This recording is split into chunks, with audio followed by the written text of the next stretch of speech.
Australia's got a bit of a puzzle. On one hand, it's loaded with cash and has plenty of space to spare. That would mean houses everywhere. But nope, it's the opposite. Even though people here earn good money on average, finding a place to live without breaking the bank is like searching for a needle in a haystack. Take Sydney, for example. It's the second most expensive city to live in after Hong Kong. And it's not just Sydney.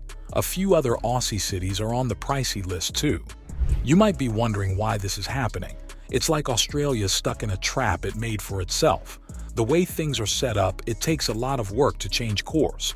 And the longer this goes on, the more challenging it gets for everyone. Living in Australia is getting pricier by the day, and it looks like it's still ongoing. So let's explore about it. Australia's housing affordability crisis. Having a place to call home is essential everywhere, but it's practically part of our national identity here. Ever since the 1950s, owning a house has been the ultimate symbol of making it big. It's like the Aussie version of the American dream, but it's more about snagging a house instead of clawing your way to the top through hard work. According to polls, 75% of Aussies still hold on to this idea.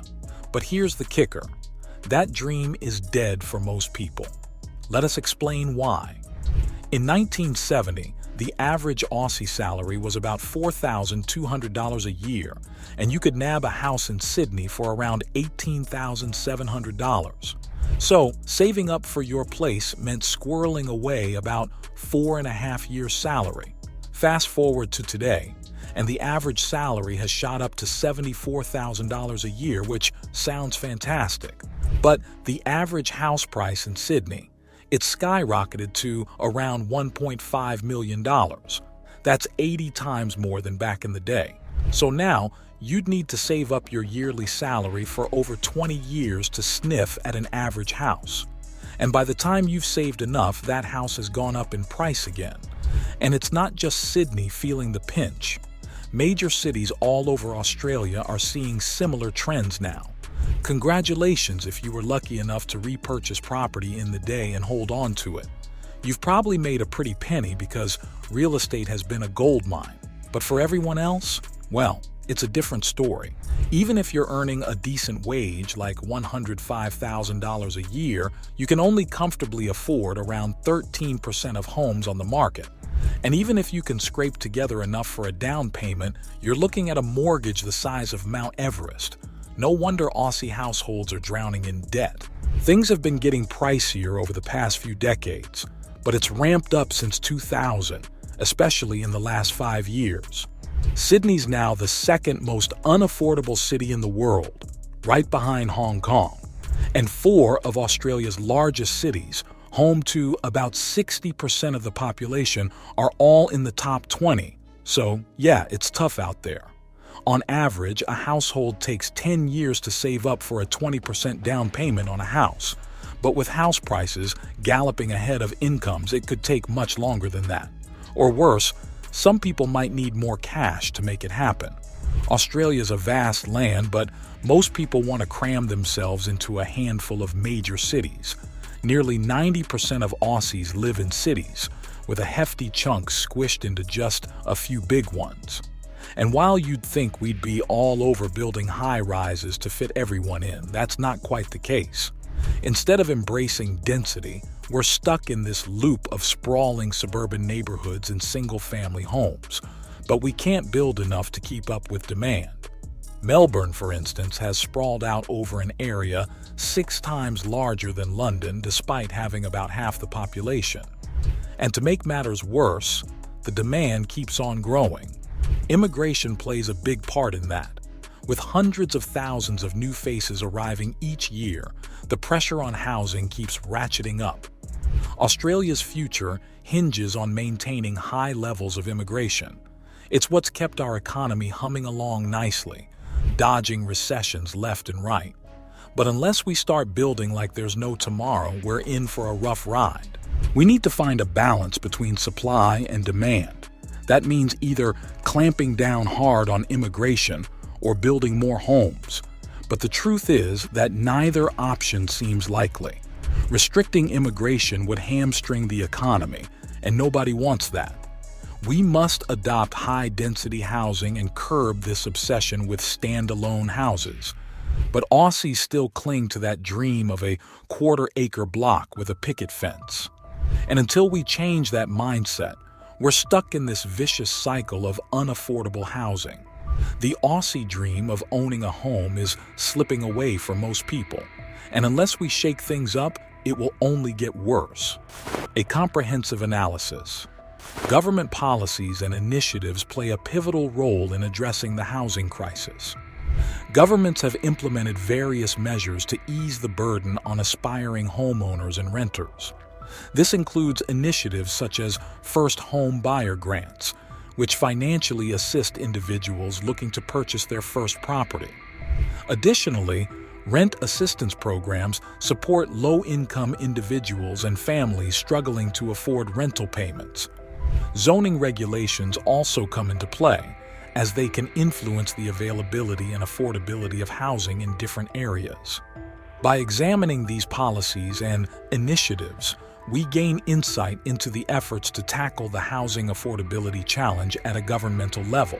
A critical aspect of the housing affordability crisis is its manifestation in the rental market. Renters, particularly those on low incomes, face significant challenges in finding affordable and secure housing. Rising rents and low vacancy rates in many urban areas contribute to housing stress and financial insecurity among renters.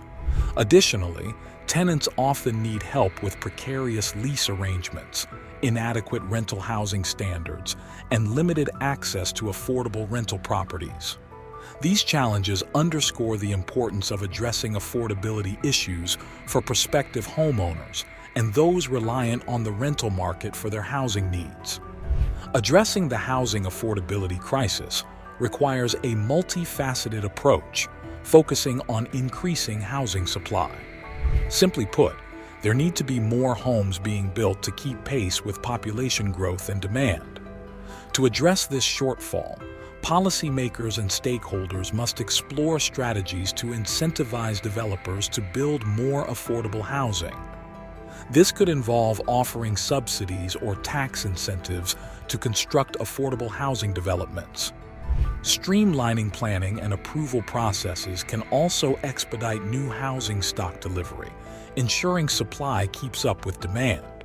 Furthermore, investing in infrastructure to support new developments, such as public transportation and essential services, is crucial for creating sustainable and vibrant communities. Regional disparities add another layer of complexity to the housing affordability challenge. While significant cities often dominate discussions on housing affordability, rural and remote communities face unique challenges.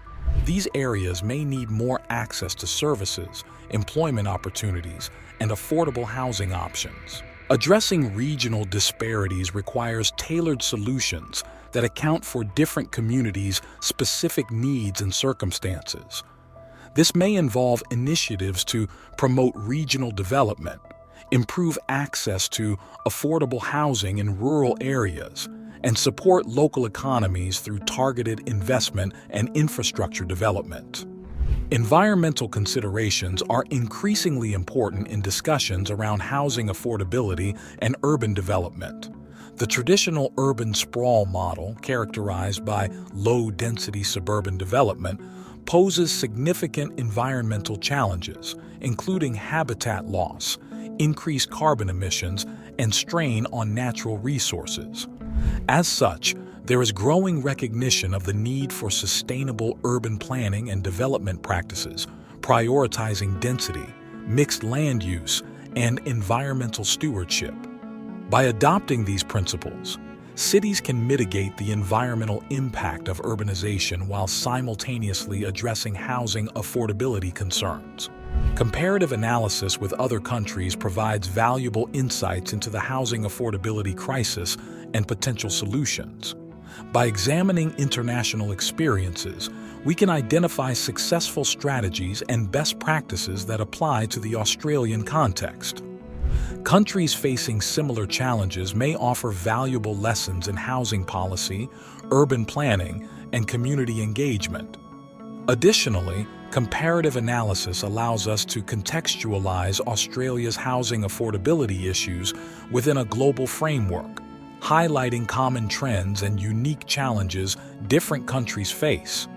Community responses are crucial in addressing the housing affordability crisis from the grassroots level. Community-led initiatives, advocacy campaigns, and support networks are vital in raising awareness, mobilizing resources, and advocating for policy change. These initiatives empower local communities to take ownership of the issue and work collaboratively towards solutions that meet their needs.